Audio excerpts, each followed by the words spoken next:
Alright man, the worst epic champion undisputedly in every single faction. What is up guys, this is Corbin. Feel free to play along down below in the comments if you disagree with any of my picks or think I'm sleeping on a particular terrible epic. In the Sylvan Watchers, going in reverse order of the factions, it's quite a good pool of epics, man. The Sylvan Watchers have some amazing champs going for them, and honestly the bar is pretty high. Cormac is a decent shout, I guess one of the crappier epics. I don't think anybody beats out good old Arwid Quivergrass. It's always the ginger ones, you know what I'm saying? Yeah, her reviews kind of speak for themselves. She just doesn't really excel anywhere. I think that's her main problem, right? She's got a chance of stealing a buff on the A1. She's got an attack all, removes all debuffs from herself, so self-cleanse on the A2. Also has a chance of removing a random debuff from all enemies, so that's a thing. And then on the A3, which actually hits quite hard, by the way, the multipliers are pretty good for this. It's an attack one enemy, 410 cooldown booked. Damage increases by 30% if this champion has no active debuffs. Will also ignore unkillable if she has no debuffs either. So yeah, it smacks. Problem is it's a 410, and the other problem is that all of the other Sylvan Watchers epics are so good that Arwid kind of struggles to compete, and she doesn't really have a particular job anywhere in the game. And it's a damn shame. She looks absolutely badass, by the way. Like, the design on this champ is so good, and then she's just absolutely terrible.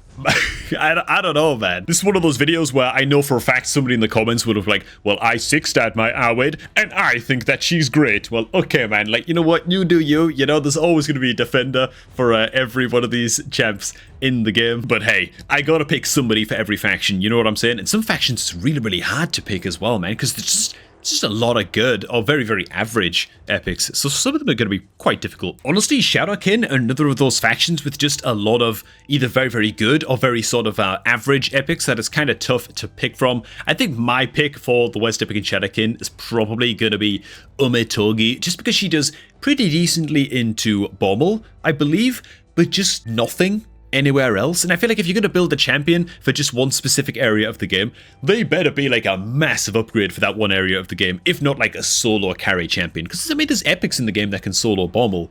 You know what I'm saying? So she's decent into Bommel for one reason only, is that her passive, which can trigger every 2 turns. Whenever this champion is attacked, completely blocks 1 hit, decreasing the incoming damage to 0, then counterattacks with her default skill. So that's pretty good. The problem is that the rest of her skills are just give herself speed and perfect veil, and then hit things in a single target fashion. And like that's it. That's all she does, you know? She's just a single target poker with these little stabbies that she's got. And that's really all she does, you know? The passive isn't really that helpful in many other places besides Bommel, at least from the top of my head. So I think that Umetogi is probably going to be my pick for the Shadowkin. Next up, we've got the Dwarf faction, man. And this one is quite tough as well. Dwarves honestly have some just very, very solid epic champs. I think my pick is probably going to be, where the hell is she, man? That's the one. Good old Feargun Isbale. I don't know what's going on with these names, man, but Feargun, man, Feargun. It's not that she's bad.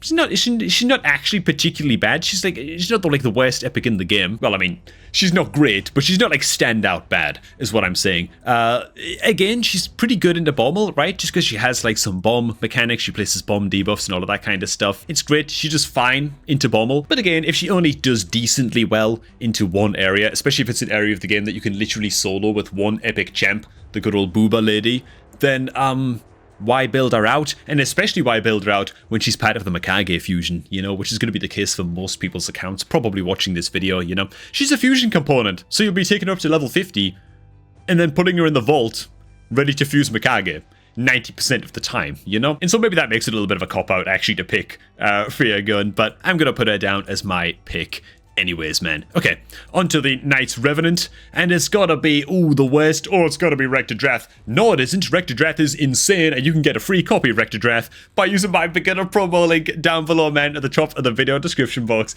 2 free epic champions if you use my sign-up link to Gore and Rectodrath, one of the best beginner promo codes going. Just make sure that if you do use that link, that you are signed out of Plarium Player before clicking on the son of a gun, so that you guarantee that you get all of those juicy free rewards when you create your new account. You can also go ahead and input the beginner code MidGameTop to get your hands on a legendary champ, Sigmund the High Shield, once your account hits level 30 as well. So it's just an insane start for new players. Okay, man.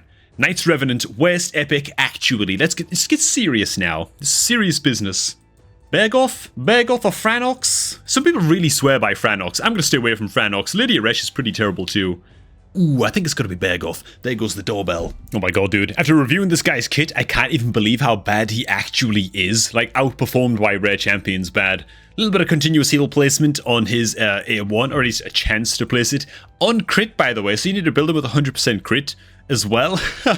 And then it is A2, attack all enemies. Need to build him with accuracy too. For just a 50% chance, roughly, of placing a provoke debuff for 210s. What? Dude, also in the Knights Revenant faction, you've got, where is he, man? Where's Torix, dude? There's goddamn Torix, right?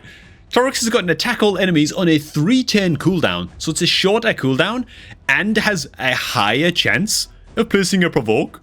Like, Torix, a rare champion in the same faction, is actually a better provoker than Bergoth. That is crazy as hell. And Torix isn't even that good. I mean, he's pretty good for a rare provoker, right? But point stands, you know. Bergoth has the added passive of whenever this champion is attacked, heals all allies except Bergoth by 20% of the damage received, so he's got a little bit of healing going from him as well, but still, epic champion? Nah, man. The Son of a Gun is a rare champ in disguise, you can't convince me otherwise. Okay, man. Dark Elves, epic champs, man. What have we got here, dude? Oh god, this one isn't even difficult actually. Where is he? Warden. Oh my god, man. Is this a dated epic? Dude, check out this kit, man. So the A1, chance of placing weaken debuff, weak version, by the way, for 1 turn. Not a great stat. On the A2, attack all enemies has a, what's this, fully booked 70% chance of placing the weak version of decreased attack for 2 turns and places the weak version of increased defense on allies for 2 turns. Oh my god. And then he's got an attack all on the A3 and can also place a reflect damage buff on allies as well. So maybe a little bit of finite utility there. But dude, compare Warden, okay? Weak version decrease attack, weak version increase defense.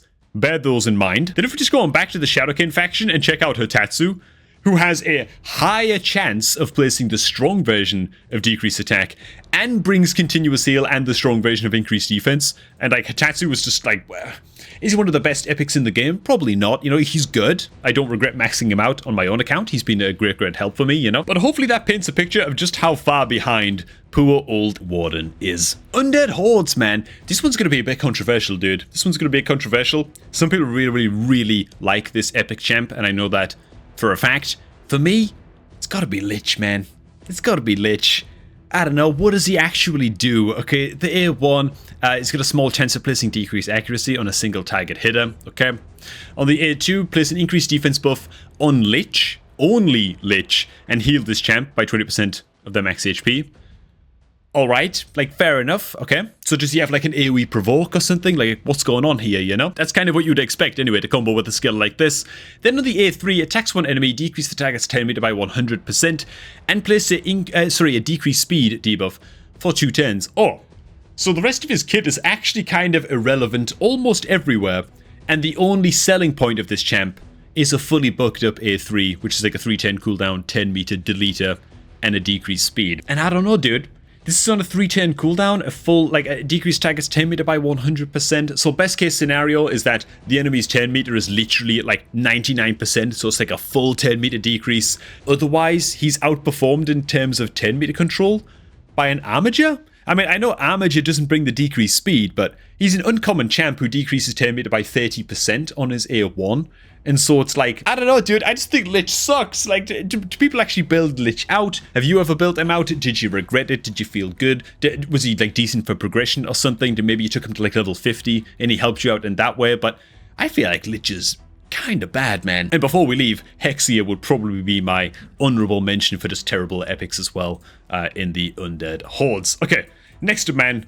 On to good old Demon Spawn. Demons honestly have some pretty across the board, I feel, average or at least well specialized epic champs that are pretty good in just like a couple of areas of the game each. It feels like a bit of a cop-out to just say Scion. I feel like everybody says Scion in like these like least favorite champions lists when it comes to Demon Spawn epics. He's not great, right? He like buffs with increased attack after he attacks in with his AoE, and it only lasts for 1 turn.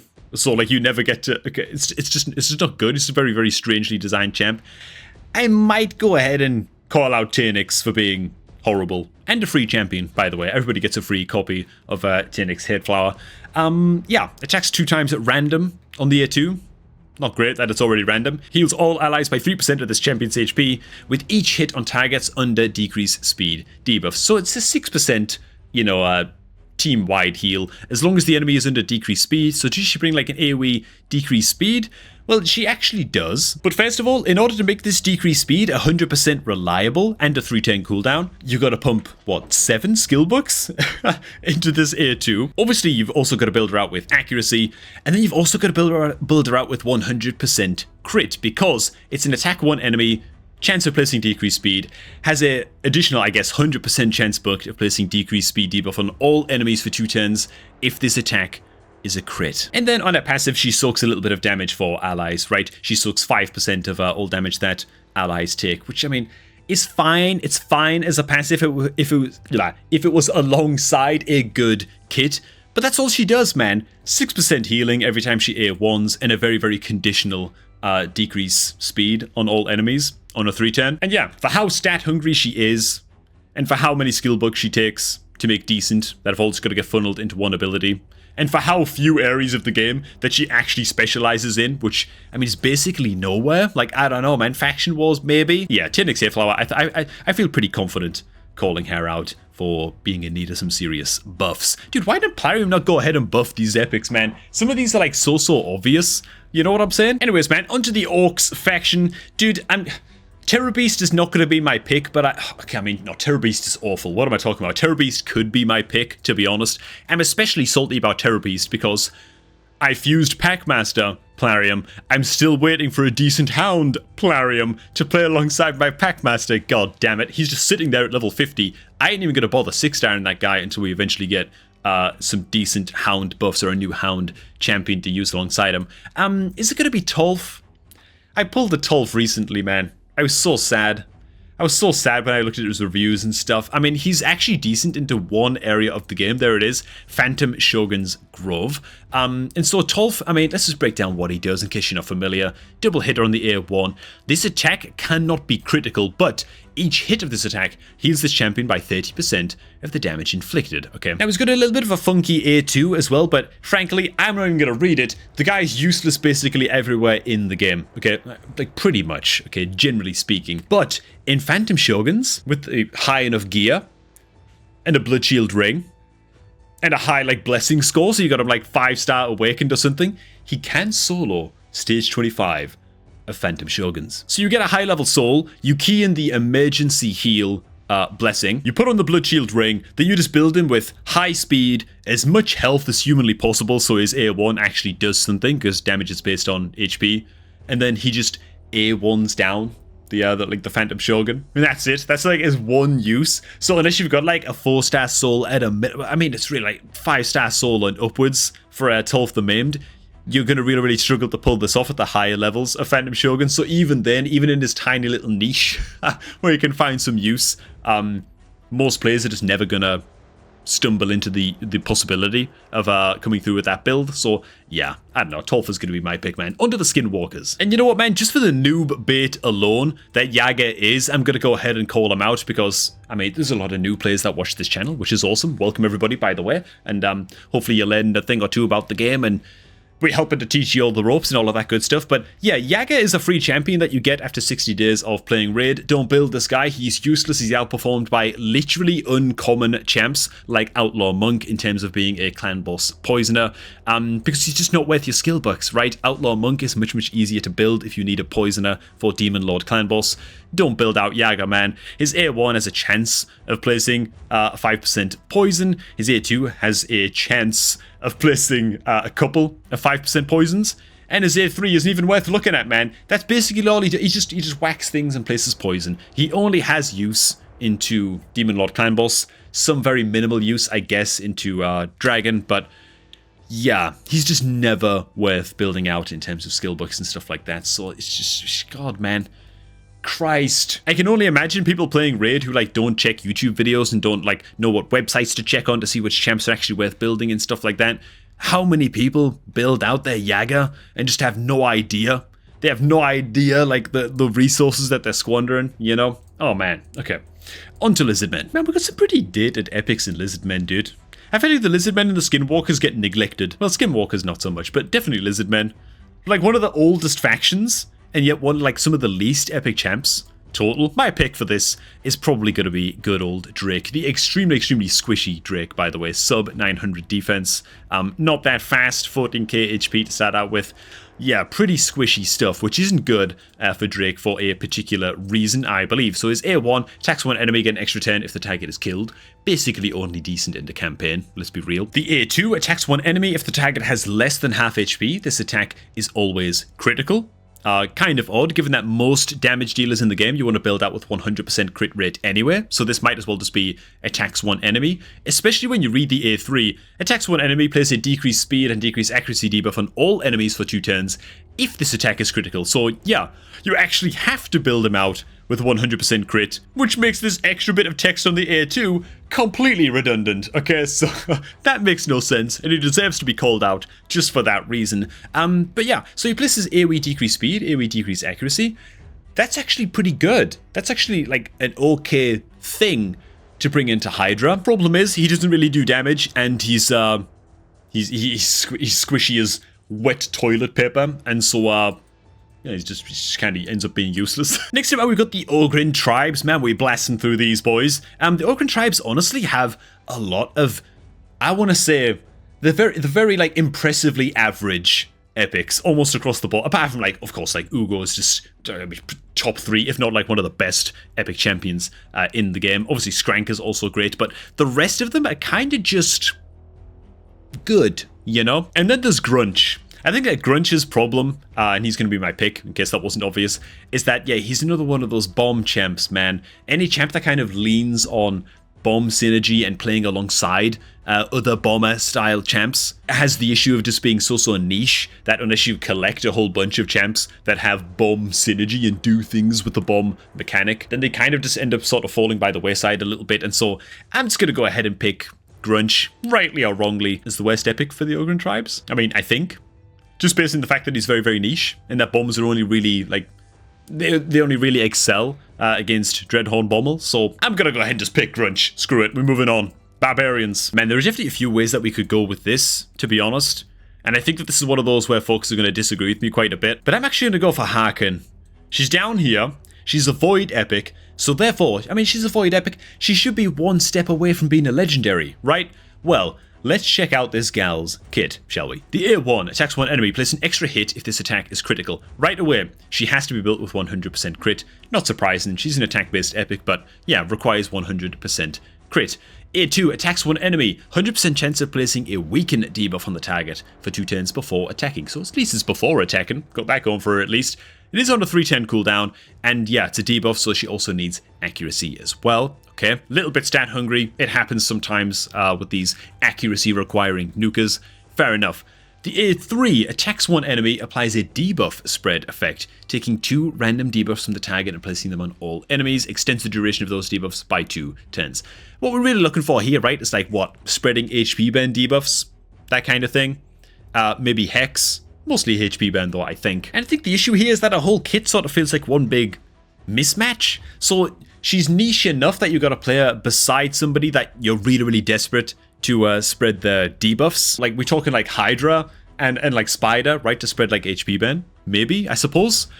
But then she's got a weaken debuff, which is not particularly useful on a single target hitter into those areas of the game, right? Into Hydra and stuff. Like, single target weaken is more associated with being decent into Demon Lord clan boss and that kind of thing. So it already feels like she's just this kind of super niche progression style epic, and then you look at her defensive stats and she's barely scraping by 800 defense.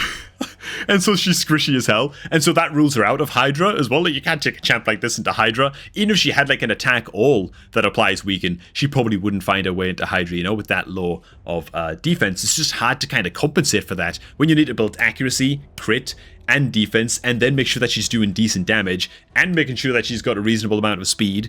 She's just in this really awkward place where she just doesn't quite work anywhere. I mean, people have it down for Spider's Den as being a 4.6. Maybe, but then are you going to build this champ out for Spider's Den progression? when I feel like she's going to be so quickly replaced by pretty much anything. I don't know, man. Harken Greatblade. Has anybody built her out? Do you disagree with me? Maybe you do, man. Let me know down below. Next up, man, for the Sacred Order. Ooh, man, we got a couple of picks that we could hone in on here. Bushi is a good shout. That's for sure. Bro, where's Adriel, man? There she is. Oh my god. Look at her quaint little hat. Actually, it's an enormous hat when you look at it from the back. But dude, what's crazy about Adriel is that she's actually got some like these are like average or maybe like even slightly above average ratings for an epic. To be like a 4.5, 4.6 everywhere, that says average to me. But her kit is just, man, I don't know if she's like a really, really old champion that's been power crept or something, but let's take a look, man. So the A1 has a chance of placing decreased accuracy debuff on a single target hitter. It's quite a small chance, even bucked up to be honest, but is what it is. On the A2, heal all allies by 20% of their max HP. Fair enough, and place a reflect damage buff on them for 2 turns. Alright, reflect damage is okay for progression in basically Fire Knight, and that's kind of it. The heal is fine on a 3-turn cooldown as well, so what is the main course of her kit, right? Attack all enemies on the A3 has a... Hang on, dude. Skill bucks don't even increase the... I didn't even realize this, but skill bucks do not reduce the chance of placing this decreased attack debuff. So it's just a flat 50% unless you build out Adriel, a support champion, by the way, with 100% crit. Then it becomes a 100% chance to land decreased attack. You might think, okay, that's fine. Yeah, it's bookable down to a 5-10 cooldown? 5-10 cooldown? Bro, what are we talking about here? What are we doing here, man? What's the duration? 2 turns. So you're going to end up going a couple of turns here and there most of the time, unless you build it with insane speed as well and pump just like your best gear into this champ. You're going to end up having turns where like the debuff just falls off for a couple of turns because the cooldown is so long, like even fully booked. It's just crazy as hell. So I don't know, man. Skill buck hungry, stat hungry, for not a lot of impact is Adriel. I get the sense that she's maybe like a very, very old epic and has just been power crept a little bit. Poor Adriel, man. Next up for the High Elves, I don't think it's that much of a contest here, to be honest. I think everybody knows how bad Maximin is, so I won't spend too long on him, but yeah, the crazy thing about Maximin as well is that he brings the increased ally speed in arena battles. Aura by 20%. Ooh, not bad, right? Yeah, but the rest of his kit is just awful in PvP. It's just awful for arena, right? He's an attack-based epic. Ooh, so he's going to be like this big bad nuker. Well, he's got a chance to place poison on the A1, which is, as we all know, just an incredibly powerful buff in PvP, right? Yeah, not really. The A2 attacks one enemy, fills the 10 meter of allies by 20%. Ooh, there we go, man. So that's a little bit of utility right there. Not going to knock this skill. The problem is that the rest of his kit is just worthless, right? The A3, it's a 410 cooldown, fully bucked. Attack 4 times at random. Each hit has a chance to ignore all enemy defense. Problem is the modifier is absolutely dog on this A3, which leaves Maximin in kind of a weird spot. Also his design, I don't know, what's wrong with his face, man? What, like the polygons, like the graphics on his face? Even that looks dated as hell, man. Yeah, Maximin is kind of just a do not build champ. Dude, in Epic, yeah, he kind of feels like a rare champ in disguise, to be honest. Alright, man. That takes us on to the Banner Lords. Oh, god damn it, man. I hate to just go with the crowd, but I mean, it's gotta be Masked Fearmonger, hasn't it? Just gotta be. Where's he used, you know? Where's he used, man? I think he was supposed to be used in PvP, right? So, yeah. Okay, so he's built around, like, Fear and True Fear debuffs and stuff like that, and gains, like, bonus effects, like, each hit decreases the target's 10 meter a bit if the target is under Fear or True Fear debuff. Cool aesthetic as well. He was, like, a past Halloween-style champion, so that's the whole theming behind that. Look at how long of a read his skills are, man. He deserves to be at the bottom of the list just for this reason. I can't stand these mega long skill tooltips. Okay, so the A2, it's a single target hitter, 100% chance buck to placing a fear debuff for 1 turn, and a decreased speed debuff for 2 turns. So that's how he's applying the fear skills. If this was like apply fear to everybody, ooh, now we're talking, you know, but it's single target, right?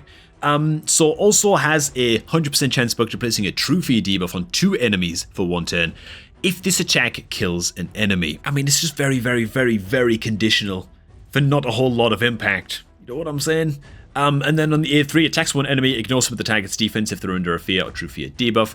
Place a block debuffs buff for 1 turn, an increased speed buff for 2 turns, and a revive on death buff for 2 turns on this champ if this attack kills an enemy. I love the idea behind Masked Fearmonger. There's just not enough spice, there's not enough pepper, there's not enough vinegar in each of these skills to really make them stand out and have a big impact, right? They're just all just a bit too conditional, man. I'd love to see some buffs to this guy. I've pulled him about 4 or 5 times already, and I've been playing the game for that long, so I keep on pulling into this guy, keep on just using him as food, or to fill up my faction crypts, actually, is more accurate. But yeah, he's crap, okay?